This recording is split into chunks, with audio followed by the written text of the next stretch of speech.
안녕하세요. 미래기술 신산업 카페입니다. 오늘은 주간 브리핑 389호에 게재된 변화하는 철강업, 탈탄소로 진화하는 제철 프로세스라는 내용으로 니케이 모노즈쿠리 6월호 45에서 49페이지에 게재된 특집 기사를 요약 번역하여 소개합니다. 가장 많은 이산화탄소를 배출하는 산업이라고 알려진 철강업.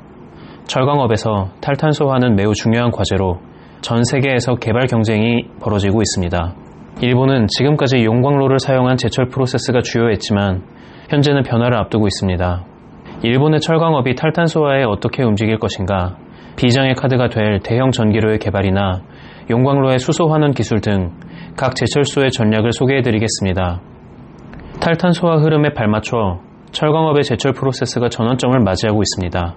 일본의 경우 철강업의 이산화탄소 배출량이 전체 산업 부문의 3분의 1을 차지할 정도로 산업 부분 중 최고 수준이라고 합니다.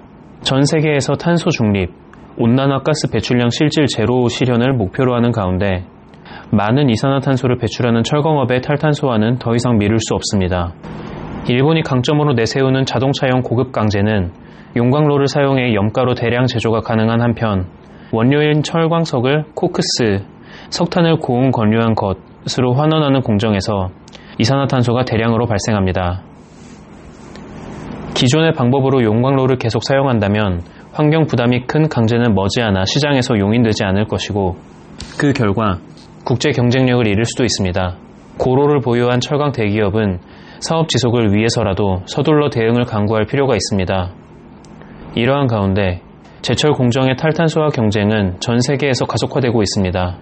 재생에너지가 풍부한 유럽이나 전기로 비율이 높은 미국은 수소 등에서 직접 환원한 철광석을 전기로에 녹이는 방법을, 용광로 비율이 높은 중국은 용광로에 수소를 불어넣는 방법을 시험하는 등 다양한 방법을 모색하고 있습니다.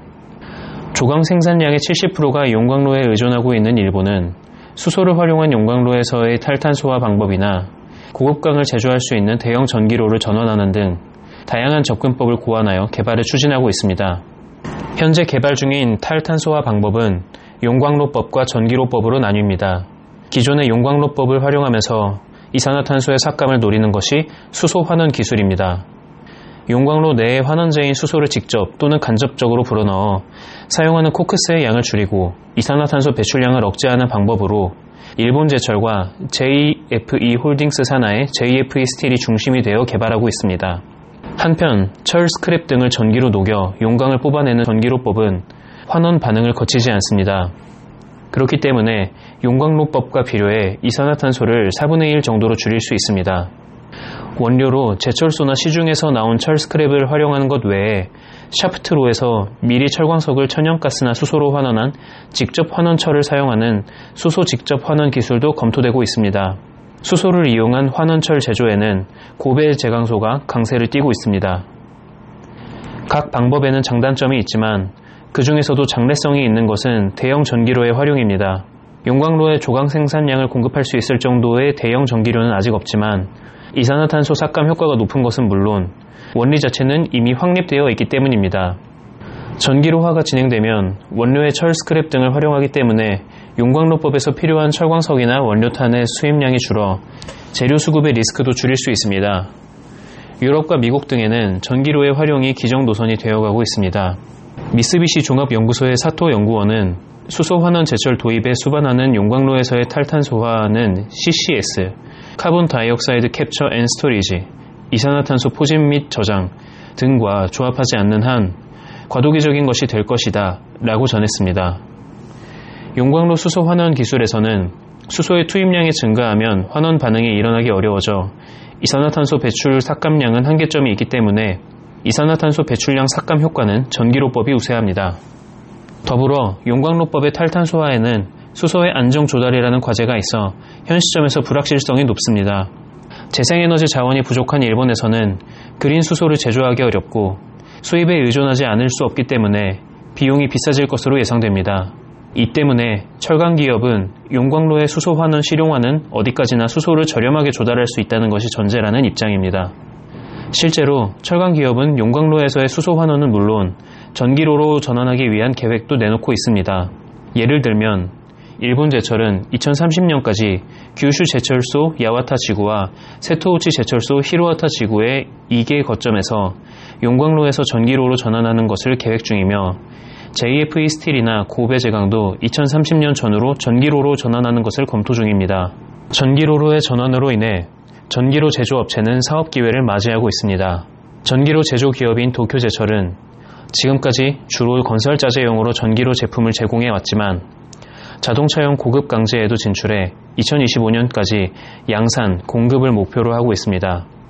차체에 사용하는 강제의 약 70%를 전기로 제품으로 채택한 전기차 컨셉트카를 완성시키는 등 철강 대기업의 공세를 취하고 있습니다.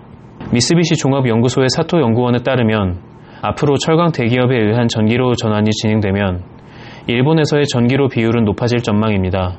일본의 조강 생산량은 향후 감소하지만 조강 생산에서 차지하는 전기로의 비율은 현재의 4분의 1 정도에서 2050년에는 최대 2분의 1 정도까지 높아질 것으로 예측하고 있습니다.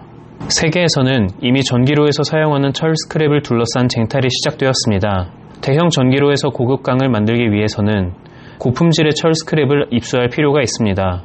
하지만 일본에서는 자국 내에서 수급되지 못하고 해외에 팔려나가고 있습니다. 참고로 일본에는 14억 톤이나 되는 철 원료가 잠들어 있는 것으로 알려져 있지만 이 중에 시중에서 회수되어 사용되는 것은 매년 고작 1.7%에 그칩니다. 앞으로는 이 회수율을 높여 철 스크랩을 순환시켜 나갈 필요가 있습니다.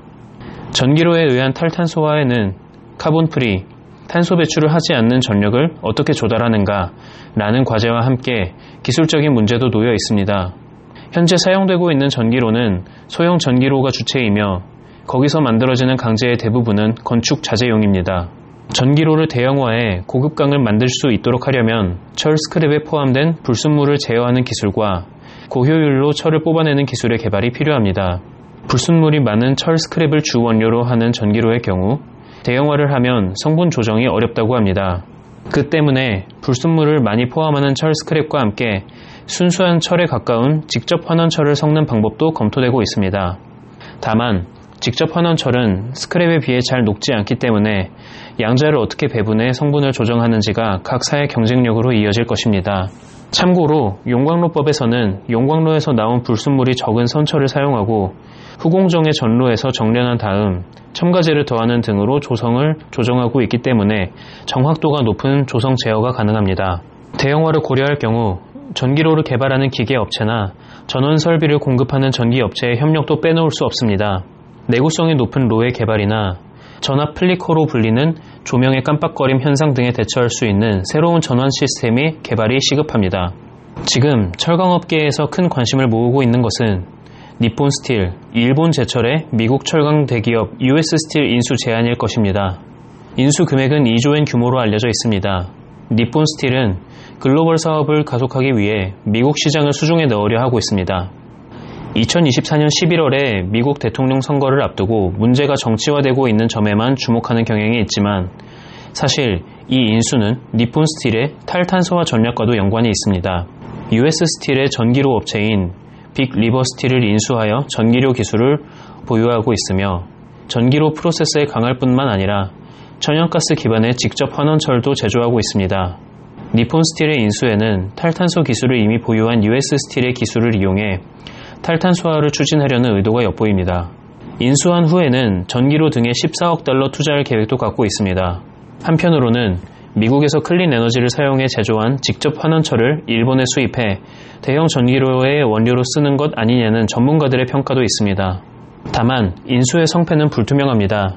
2024년 4월에 열린 US 스틸의 주주총회에서는 찬성 98%로 승인됐지만 전미 철강 노동조합이 인수를 반대하고 있고 바이든 대통령 후보와 트럼프 전 대통령이 인수를 저지하는 듯한 발언을 반복하고 있기 때문입니다.